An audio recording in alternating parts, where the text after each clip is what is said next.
पैरों में ऐसे चुभ रहे थे जैसे किसी ने अंगारे बिछा दिए हों। हर कदम पर खून की एक लकीर धूल भरी जमीन पर अपना निशान छोड़ती जा रही थी। सेठ राघव दास के सफेद कुर्ते पर अब धूल और पसीने की परतें जम चुकी थीं और उनके होंठ सूखे पत्तों की तरह चटक गए थे। कल तक जो जयपुर के सबसे प्रतिष्ठित व्यापारियों में से एक थे, आज वह एक बेनाम थके हारे पदयात्री थे जिनकी मंजिल अज्ञात थी और भविष्य अंधकारमय। उनकी आंखें सामने दूर अंधेरे में टिकी थी जहां शायद खाटू का रास्ता था, लेकिन उनका मन अभी भी 80 किलोमीटर पीछे जयपुर की उस हवेली में अटका हुआ था जिसकी नीलामी में अब बस कुछ ही घंटे बाकी थे। उन्हें लगा जैसे हवा में नीलामीकर्ता की आवाज गूंज रही है। 5 करोड़, जैसे उनके कानों में बृजमोहन की विश्वासघाती हंसी सुनाई दे रही है, जैसे उनके पुश्तैनी घर की दीवारें उन्हें पुकार रही हैं। एक पल के लिए उनके कदम लड़खड़ाए। शरीर ने जवाब दे दिया था। वह सड़क के किनारे एक पत्थर पर बैठ गए, अपना सिर घुटनों में छिपा लिया और एक बच्चे की तरह सिसकने लगे। उनकी हिम्मत का बांध टूट चुका। क्यों श्याम? उनके सूखे होठों से एक बेआवाज पुकार निकली। क्या मेरी भक्ति इतनी कमजोर थी? क्या मेरा विश्वास इतना खोखला था कि तुम मुझे इस हाल में अकेला छोड़ दोगे? आज मेरी ही नहीं, तुम्हारी भी लाज दांव पर है। अगर मैं हार गया तो दुनिया कहेगी कि हारे का सहारा बस एक झूठी कहावत है। उन्होंने अपनी नम आंखें उठाई और आसमान की ओर देखा, जहां भोर का पहला तारा टिमटिमा रहा था, ठीक उनके खाटू वाले श्याम की नथ की तरह। उसी तारे को देखते हुए उन्होंने एक अंतिम समर्पण किया। जयपुर की 4 दीवारी के भीतर जौहरी बाजार की सबसे प्रतिष्ठित और पुरानी हवेली थी श्याम कृपा। यह सिर्फ पत्थर और चूने का एक ढांचा नहीं, बल्कि सेठ राघव दास के परिवार की 3 पीढ़ियों की मेहनत, ईमानदारी और अटूट आस्था का जीवंत प्रतीक थी।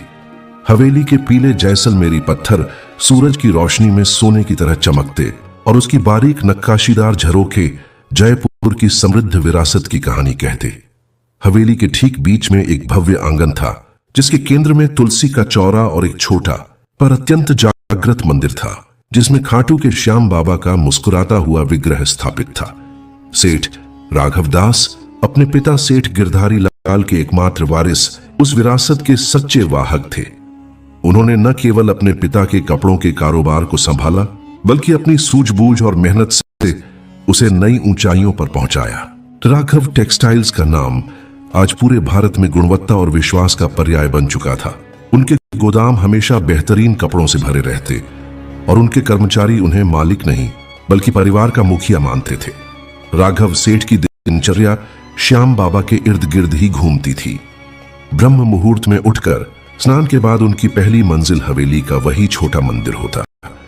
वह खुद अपने हाथों से बाबा का श्रृंगार करते, इत्र लगाते, ताजे फूलों की माला पहनाते और फिर घंटों उनके सामने बैठकर श्री श्याम चालीसा का पाठ करते। उनकी पत्नी शांता देवी एक सच्ची धर्मपरायण स्त्री थीं और इस भक्ति में वह सदैव उनके साथ रहती। उनके लिए व्यापार, परिवार, जीवन सब कुछ बाबा श्याम का ही दिया हुआ प्रसाद था। उनकी भक्ति केवल पूजा पाठ तक सीमित नहीं थी। हर महीने की शुक्ल पक्ष की एकादशी को, चाहे काम कितना भी जरूरी क्यों ना हो, राघव सेठ खाटू धाम के लिए निकल पड़ते।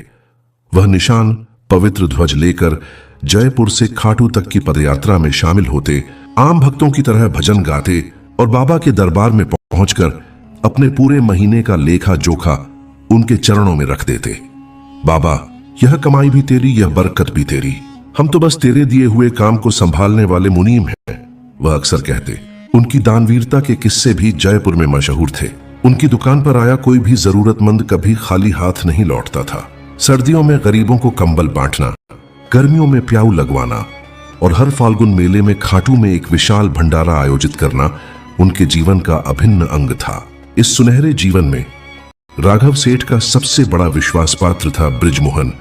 बृजमोहन एक गरीब परिवार का लड़का था जिसे सेठ गिरधारी लाल ने तरस खाकर अपनी दुकान पर एक छोटे से काम के लिए रखा था। राघव सेठ ने उसे अपने छोटे भाई की तरह पाला, उसे पढ़ाया लिखाया और व्यापार के सारे गुण सिखाए। आज बृजमोहन राघव टेक्सटाइल्स का मुख्य मुनीम था। राघव सेठ उस पर आंख मूंद कर भरोसा करते थे। सारे बही खाते, बैंक के काम और यहां तक कि तिजोरी की चाबियां भी बृजमोहन के पास ही रहती थीं। राघव सेठ कहते, बृजमोहन मेरा दाहिना हाथ है, उसके बिना मैं इस कारोबार की कल्पना भी नहीं कर सकता। लेकिन शायद वह यह नहीं जानते थे कि जिस हाथ को वह अपना सहारा समझ रहे थे, वही हाथ धीरे धीरे उनकी नींव खोद रहा था। बृजमोहन की आंखों में अब कृतज्ञता की जगह लालच की एक सूक्ष्म परत चढ़ने लगी थी। वह राघव सेठ की भक्ति को, उनका भोलापन और उनके विश्वास को उनकी कमजोरी समझने लगा था। वह उस साल की दिवाली के कुछ दिनों बाद की बात है।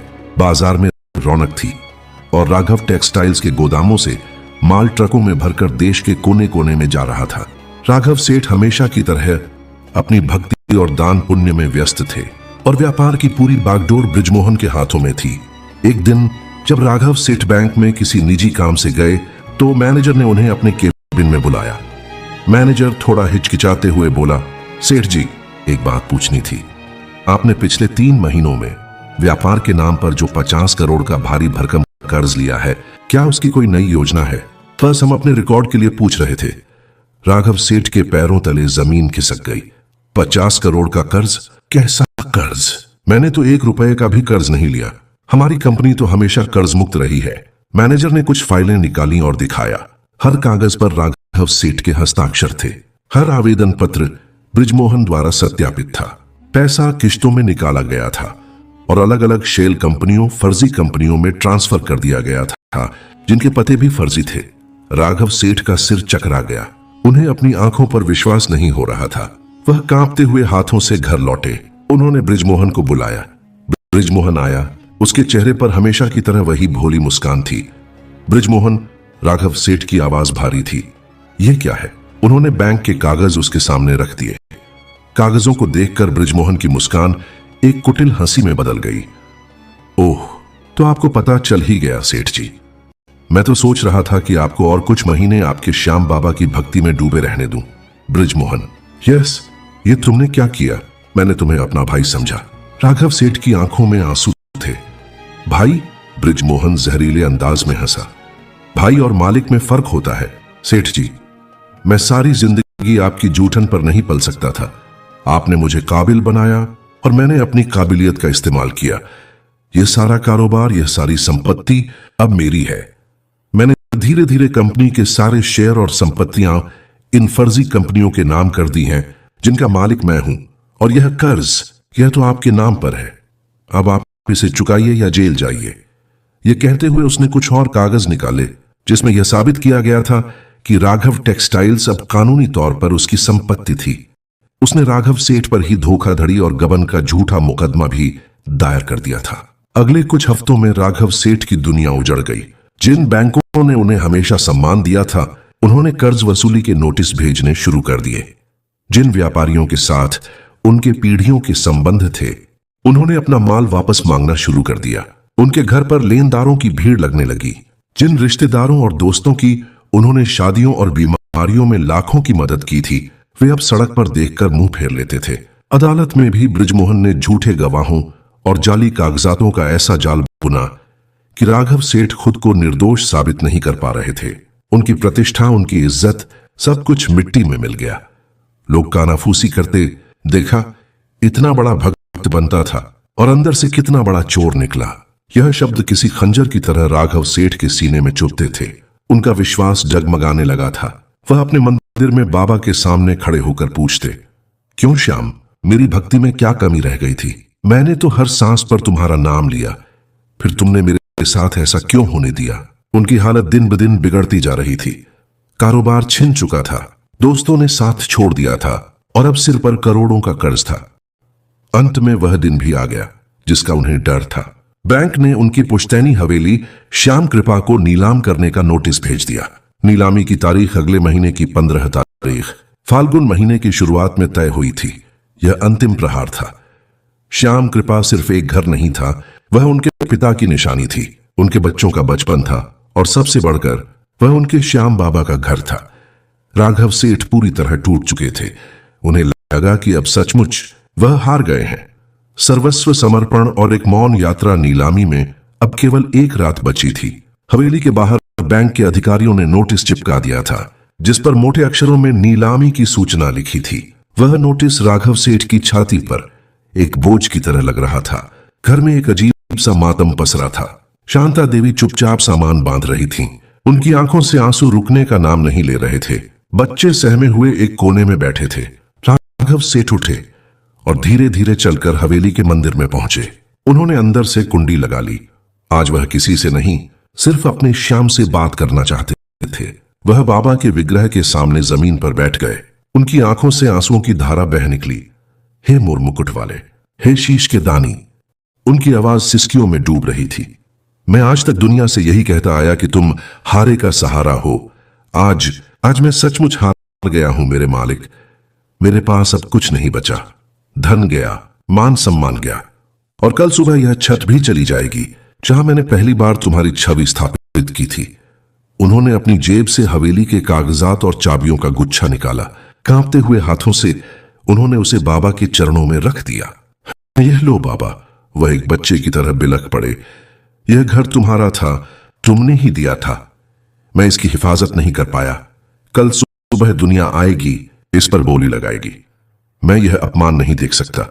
यह घर, यह इज्जत, यह सब अब तुम्हारे हवाले। तुम जानो और तुम्हारा काम जाने। मैं तो सब छोड़कर एक भिखारी की तरह तुम्हारे द्वार खाटू आ रहा हूं। मेरे पास किराए के भी पैसे नहीं हैं। ये 2 पैर हैं और जब तक इनमें जान है मैं तुम्हारी तरफ चलता रहूंगा। अगले दिन सुबह के ठीक 11 बजे जयपुर में श्याम कृपा हवेली के बाहर शहर के नामी गिरामी बिल्डरों, साहूकारों और व्यापारियों की महंगी गाड़ियां आकर रुक रही थीं। हवेली के बड़े से आंगन में नीलामी के लिए मंच सज चुका था। बैंक के मैनेजर, वकील और नीलामीकर्ता अपनी अपनी कुर्सियों पर बैठ चुके थे। माहौल में एक अजीब सी सनसनी थी। हर कोई जानता था कि यह हवेली सिर्फ एक संपत्ति नहीं, बल्कि जयपुर की पहचान का एक हिस्सा है, और आज वह किसी और की होने जा रही थी। बृजमोहन भी वहां मौजूद था। वह सबसे अगली कतार में बैठा था। उसके चेहरे पर विजय की मुस्कान थी। उसने सोचा था कि वह खुद ही सबसे ऊंची बोली लगाकर इस हवेली को खरीदेगा और राघव सेठ के स्वाभिमान को हमेशा के लिए कुचल देगा।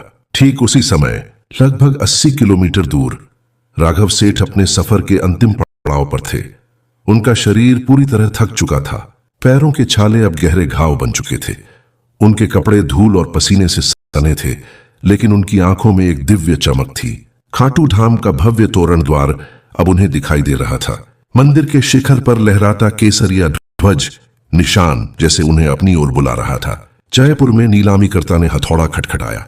लेडीज एंड जेंटलमैन, हम सेठ राघव दास की संपत्ति श्याम कृपा हवेली की नीलामी शुरू करते हैं। इसकी शुरुआती बोली 5 करोड़ रुपए है। पहली बोली लगी 5 करोड़ 10 लाख। दूसरी बोली 5 करोड़ 50 लाख। बोली धीरे धीरे बढ़ने लगी। बृजमोहन बस सही मौके का इंतजार कर रहा था। उधर खाटू में राघव सेठ मंदिर की पवित्र सीढ़ियां चढ़ रहे थे। हर सीढ़ी पर वह अपना सिर टिकाते और कहते, बाबा मैं आ गया। उनके कानों में मंदिर से आती भजनों की मधुर ध्वनि गूंज रही थी। दीनानाथ मेरी बात, चानी कोनी तेरे से जयपुर में बोली 7 करोड़ तक पहुंच चुकी थी। माहौल गर्म हो गया था। तभी नीलामी हॉल के दरवाजे पर एक हलचल हुई। सबका ध्यान उस ओर गया। एक अनजान मगर बेहद प्रभावशाली दिखने वाला शख्स अंदर दाखिल हुआ। उसने साधारण सफेद कुर्ता पायजामा पहना हुआ था। कंधे पर एक कश्मीरी शॉल था।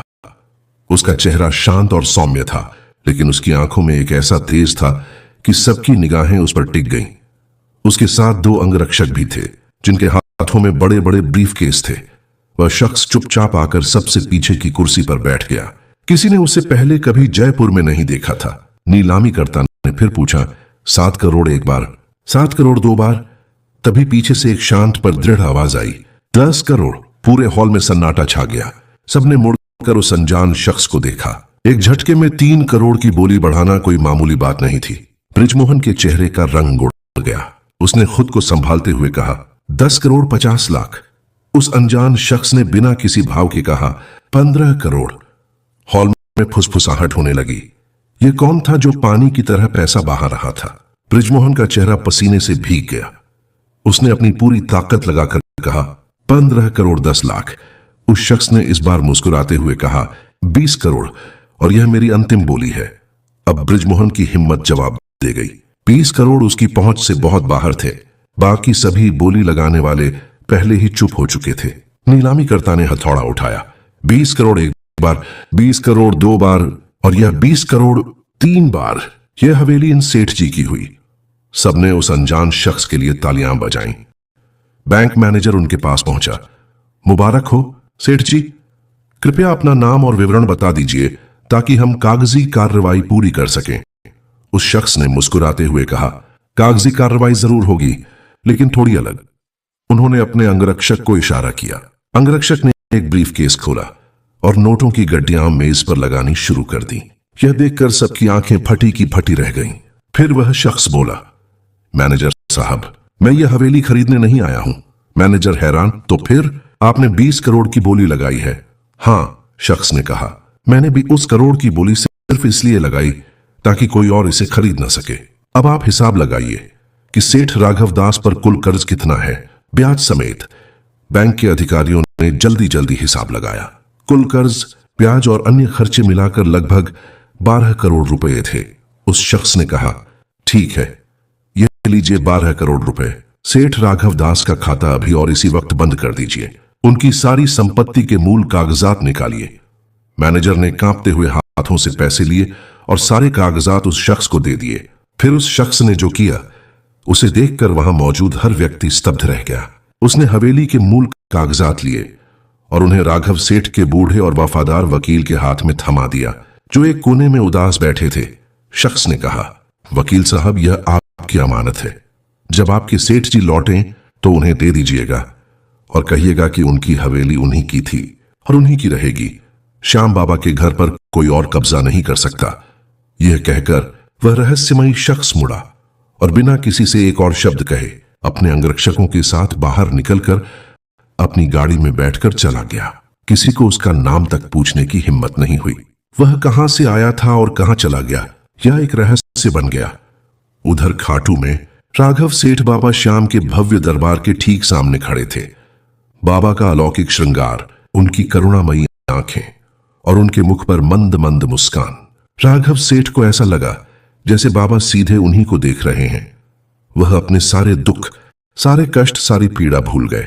वह बस एकटक बाबा को निहारते रहे और उनकी आंखों से पश्चाताप और कृतज्ञता के आंसू बहते रहे।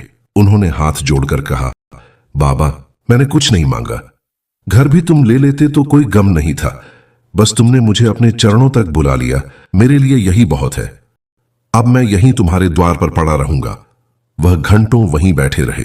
जब वह दर्शन करके मंदिर की सीढ़ियों पर आकर बैठे तो उन्हें दुनिया की कोई सुध नहीं थी। उनका मन परम शांति का अनुभव कर रहा था। तभी उनका एक पुराना कर्मचारी, जो उन्हें ढूंढते ढूंढते खाटू पहुंचा था, दौड़ता हुआ आया। उसके हाथ में फोन था। उसने फोन राघव सेठ के वकील से कनेक्ट किया। वकील साहब की आवाज फोन पर कांप रही थी। सेठ जी आप कहां हैं? एक चमत्कार हो गया है, आप विश्वास नहीं करेंगे। और फिर वकील ने नीलामी हॉल में हुई पूरी घटना अक्षरशः सुना दी। कैसे एक अनजान शख्स आया, कैसे उसने सबसे ऊंची बोली लगाकर सबको चुप करा दिया और कैसे उसने आपका सारा कर्ज चुकाकर हवेली के कागजात वापस कर दिए। राघव सेठ फोन हाथ में लिए पत्थर की मूर्ति की तरह जड़ हो गए। उनके कानों में उस अनजान शख्स के कहे हुए अंतिम शब्द गूंज रहे थे, श्याम बाबा के घर पर कोई और कब्जा नहीं कर सकता। वह समझ गए। जयपुर के नीलामी हॉल में साधारण सफेद कपड़ों में आया वह रहस्यमयी शख्स कोई और नहीं, उनका अपना मालिक, उनका खाटू वाला श्याम ही था। वह अपने भक्त की लाज बचाने के लिए खुद सेठ बनकर पहुंचा था। राघव सेठ वहीं मंदिर की सीढ़ियों पर गिर पड़े। वह दहाड़े मारकर रोने लगे, लेकिन यह आंसू दुख के नहीं, बल्कि उस अपार करुणा और प्रेम को महसूस करने के थे जो उनके श्याम ने उन पर बरसाई थी। उन्होंने मंदिर के शिखर की ओर देखकर कहा, बाबा, तुमने साबित कर दिया, तुम सच में हारे का सहारा हो। जब राघव सेठ जयपुर लौटे तो नजारा बदल चुका था। जिन लोगों ने उनसे मुंह फेर लिया था वे अब गुलदस्ते लेकर उनके स्वागत में खड़े थे। यह चमत्कार की खबर पूरे शहर में आग की तरह फैल गई थी। बृजमोहन का झूठ बेनकाब हो चुका था और धोखाधड़ी के आरोप में पुलिस उसे गिरफ्तार कर चुकी थी। राघव सेठ की आंखों में अब किसी के लिए कोई गिला शिकवा नहीं था। उन्होंने सबको माफ कर दिया।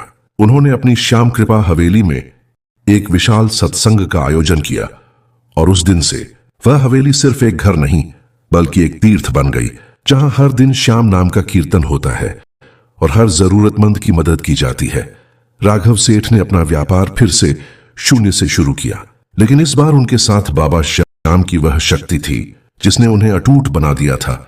वह आज भी हर एकादशी को खाटू जाते हैं, लेकिन अब वह कुछ मांगने नहीं बल्कि सिर्फ उस चमत्कार के लिए धन्यवाद देने जाते हैं जब उनके श्याम ने एक सेठ का रूप धरकर अपने हारे हुए भक्त की बांह